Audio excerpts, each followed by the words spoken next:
சேலத்தில் 400 ஆண்டு பழமையான கிருஷ்ணசாமி தேவஸ்தானத்தில் அத்தி ஐங்கிரீவர் 6ஆம் ஆண்டு கும்பாபிஷேக விழா மற்றும் கோகுலாஷ்டமி உற்சவம், சங்கடஹர சதுர்த்தி பூஜை சிறப்பாக நடைபெற்றது.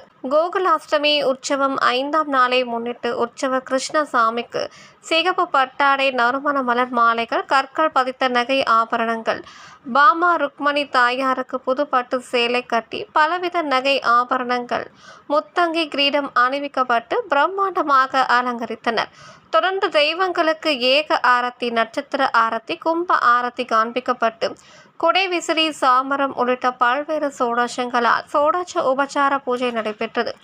ஆலய வளாகத்தில் காட்சி அளிக்கும் ஸ்ரீ கிருஷ்ண ராஜ கணபதிக்கு ஆவணி மாத சங்கடஹர சதுர்த்தியை முன்னிட்டு சிறப்பு அலங்காரம் செய்து தேங்காய் மாலை அணிவிக்கப்பட்டு கணபதி அலங்கரித்ததும், கொழுக்கட்டை, சர்க்கரை பொங்கல் நெய்வேத்தியம் செய்து கற்பூர தீபாராதனை காண்பிக்கப்பட்டது.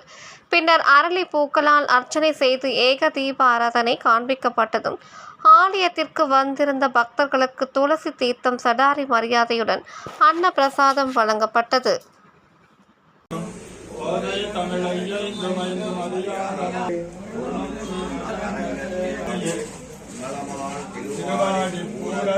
ஆலய வளாகத்தில் அத்தி மரத்தாலான ஐயங்கிரிவர் வீணை வாசித்தவாறு அன்னபட்சி வாகனத்தில் எழுந்தருளி பக்தர்களுக்கு காட்சி அளிக்க, ஐயங்கிரிவருக்கு ஏக ஆரத்தி, நட்சத்திர ஆரத்தி, கும்ப ஆரத்தி காண்பிக்கப்பட்டு குடை விசிறி, சாமரம் உள்ளிட்ட பல்வேறு சோடாசங்களால் சோடாச உபசார பூஜை நடைபெற்றதும், மூலஸ்தானத்தில் காட்சியளிக்கும் உற்சவர் மூலவர் ஸ்ரீ பாமா ருக்மணி சமேத கிருஷ்ணசாமிக்கு நெய்வேத்தியம் சமர்ப்பித்து மகா கற்பூர தீபாராதனை காண்பிக்கப்பட்டது.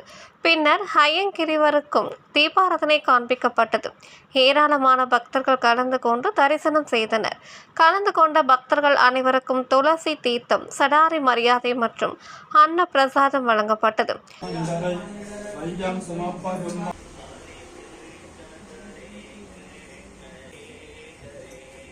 சுதேவசுதம் தேவம் கம்சசானூரமர்த்தனம் தேவகீ பரமானந்தம் கிருஷ்ணம் வந்தே ஜகத்குரும் ருக்மணி சத்யபாமா சமேத கிருஷ்ண பரமாத்மனே நமஹ. திருவடிகளே சரணோ சரணம் பிரபாத்யேஹே. அனைவருக்கும் நமஸ்காரம். சேலம் மாவட்டம் பட்டக்கோவில் அருகில் ஸ்ரீ கிருஷ்ணன் தெருவில் அமைந்திருக்கும் கிருஷ்ணசுவாமி தேவஸ்தானத்தில் அத்திமர ஹயக்ரீவருக்கு 6ஆம் ஆண்டு கும்பாபிஷேக ஆண்டு விழாவானது இன்றைய தினம் நடைபெற்று கொண்டிருக்கிறது. ஆவணி மாதத்திலே ரேவதி நட்சத்திரத்தில் இங்கே ஹயக்ரீவர் பிரதிஷ்டை செய்யப்பட்டது. எல்லா இடத்திலையும் லக்ஷ்மி ஹயக்ரீவர் இருக்கும். இன்றைய காலகட்டத்தில் மாணவர்களை பார்க்க வேண்டும் என்பதற்காக அவருடைய வாகனமான ஹம்ச வாகனம் ஏறி அவர் வருவதை தெரிவிப்பதற்காக வீணை வாசித்துக் கொண்டு மாணவர்களை வீடு தேடி வந்து பார்க்குமாறு அத்தி மரத்தால் வீணை வாசித்துக் கொண்டு ஹயக்ரீவரானது இங்கே நிறுவப்பட்டுள்ளது. வாரந்தோறும் புதன் மற்றும் வியாழக்கிழமைகளில் இவருக்கு ஏலக்காய் மாலை சாற்றி அர்ச்சனை செய்து கொண்டால் மாணவர்களுக்கு நல்ல வித்யாபிவிருத்தியும் ஞாபக சக்தி அபிவிருத்தியும் கிடைக்கும். வருடந்தோறும் தை மாதத்தில் ரேவதி நட்சத்திரத்தில் கும்பாபிஷேக ஆண்டு விழாவானது மிக சிறப்பாக நடைபெற்றுக் கொண்டிருக்கிறது. ஹரே கிருஷ்ணா.